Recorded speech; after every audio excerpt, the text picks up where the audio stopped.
Okay, so last time I did this, I was vaguely dressed up in a suit. And I mean, I could get back into it, but like, I mean, this is a YouTube video. You guys didn't see last time. I mean, who knows, man? I mean, I could.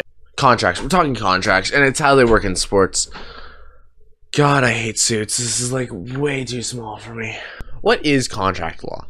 I mean, it's a legal agreement betwixt two or more parties and for a specific reason. What are those reasons? I mean, leases. Leases. You got utilities. You got real estate, insurance, driver's license. Technically, because you're legally saying you will follow the law and drive safely.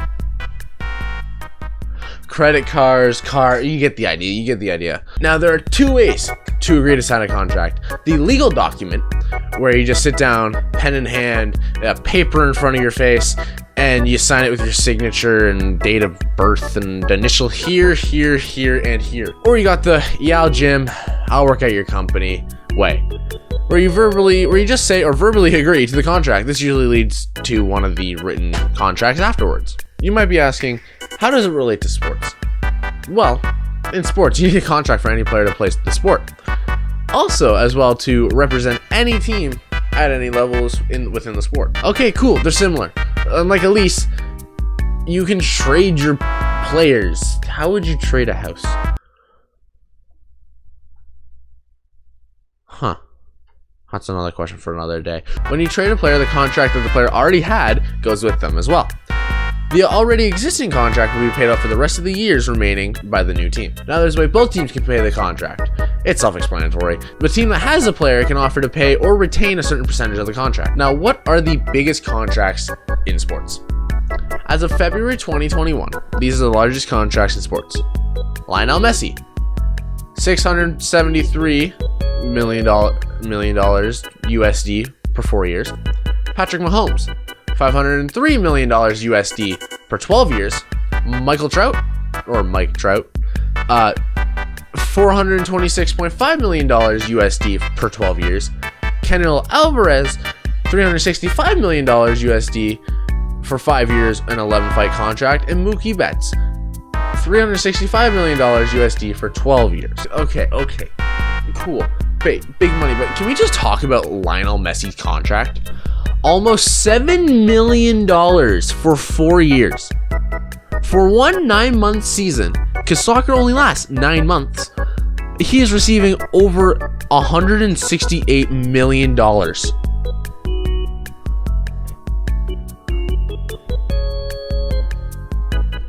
Okay, a rant out of the way. One contract that stands out to me is Rick DiPietro's contract with the Islanders. If you know anything about this contract, you're going to have a grand old chuckle. Keep in mind, the Islanders drafted him first overall in the 2000 draft. Only one of 3 goalies drafted first overall. He signed a 15-year, $67.5 million contract.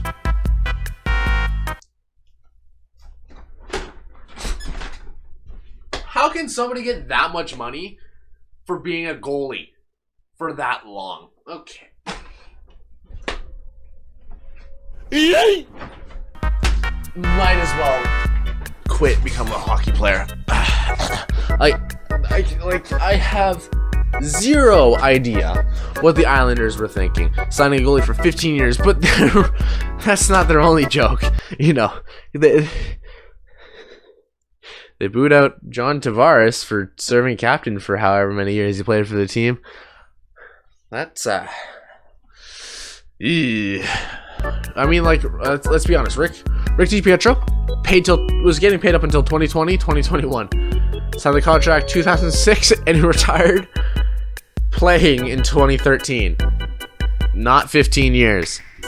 During his playing days, he's only getting paid $4.5 million every year, and after his retirement in 2013, he was getting paid $1.5 every year.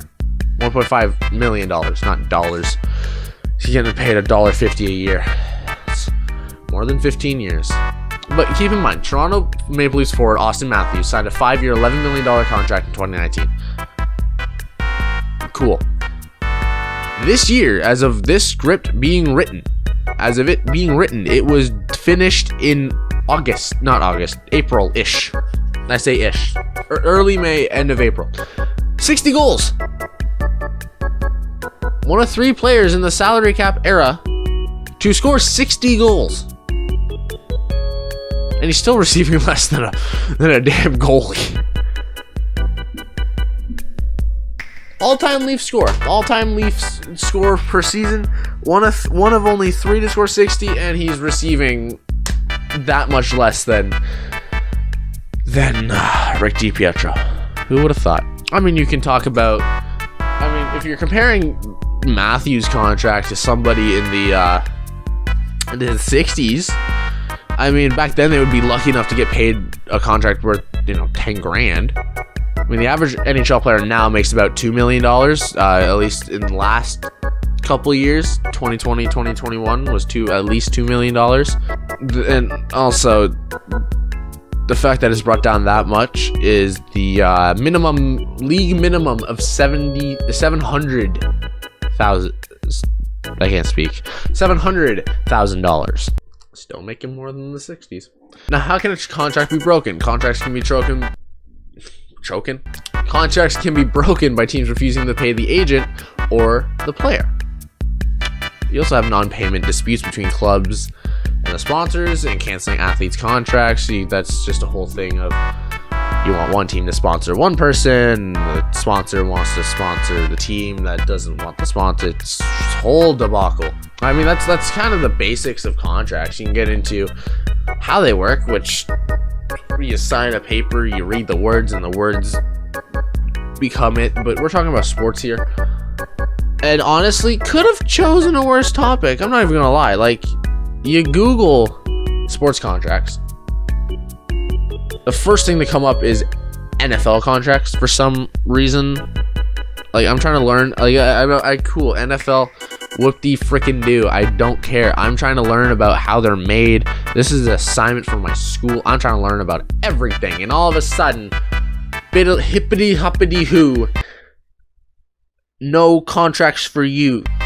Sure. Like, cool. I get it's recent news that contracts are made, but like, what does it do with Google deep dive to find how a sports contract works? But hey, that's Google. Ring, ring, ring, ring, ring, ring, banana phone. Hello? Hello? Hello? Oh! Hello, Mr. Islanders GM. A 74-year? $10 trillion contract? Yes, please.